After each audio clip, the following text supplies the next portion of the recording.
নমস্কার বন্ধুরা, শুভ সন্ধ্যা।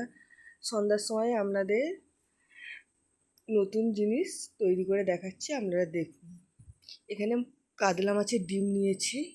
তো ডিমটা আমি যদিও সকালে নিয়ে আসছিলাম, সেই জন্যে বরফ জমে গেছে, ফ্রিজে রেখেছিলাম। তো ডিমটা একটু জল দিয়ে ভিজিয়ে রেখেছি। এখানে আদা, রসুন, পেঁয়াজ একসঙ্গে বেটে নিয়েছি। ভালো করে ধুয়ে জল ঝরিয়ে এটা আমি পিস পিস করে কেটে নিয়েছি।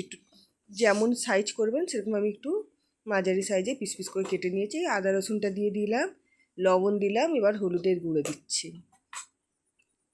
এর ঝালটা যেমন যে খাবেন সেই পরিমাণ হিসাবে দেবেন। আমি ঝালটা একটু বেশি করেই দিলাম, কেন ঝাল ঝাল লাগলে খেতে একটু ভালো লাগবে। লঙ্কার গুঁড়ো দিলাম। এবার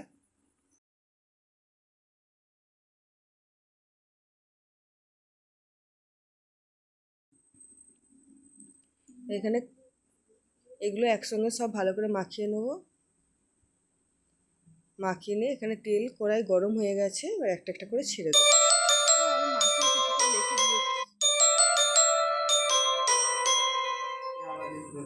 মাখিয়ে কিছুক্ষণ অবশ্য রেখে দিয়েছিলাম। তারপরে এবার গোল গোল ডুমো ডুমো করে এবার একটা একটা করে তুলে নিয়ে আমি তেলে ছেড়ে দিচ্ছি। তো আপনারা এইভাবে একবার বানিয়ে খেয়ে দেখবেন, সত্যি খুব সুন্দর খেতে হয়। আমিও খেয়ে দেখেছি, তো খুব সুন্দর খেতে হয়। আপনারা এইভাবে বানিয়ে একবার খেয়ে দেখবেন। তো এর আগে একবার বাড়িতে আমি বানিয়েছিলাম, তারপরে ভাবলাম আপনাদেরকে দেখাই জিনিসটা ফুলে, তাই আপনাদের সঙ্গে শেয়ার করলাম।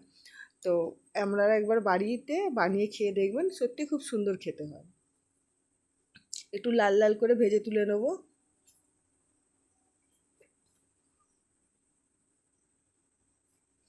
দেখুন কেমন লাল লাল করে ভেজে তুলে নিচ্ছি। এবার জিনিসগুলো ফুলেও গেছে।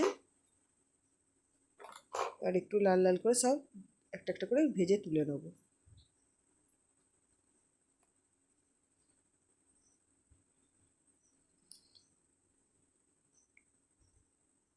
তো নতুন জিনিস ডিমের পকোড়া, মাছের ডিমের পকোড়া আপনারা একবার এইভাবে বাড়িতে বানিয়ে খেয়ে দেখবেন।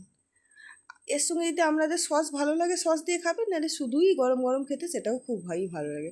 তো আমি সসটা একটু পছন্দ করি সব জিনিসেই, তো সেই জন্য আমি সস দিয়ে খেয়ে দেখলাম। তো খেতে খুব সুন্দর লাগলো। আপনারা পারলে এরকম বাড়িতে বানিয়ে খেয়ে দেখবেন।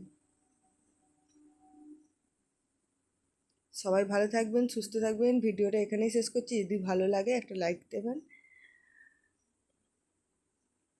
সত্যি খেতে খুব সুন্দর হয়েছিল। যাকে যাকে খেতে দিয়েছি সবারই খেতে খুব ভালো লেগেছিল।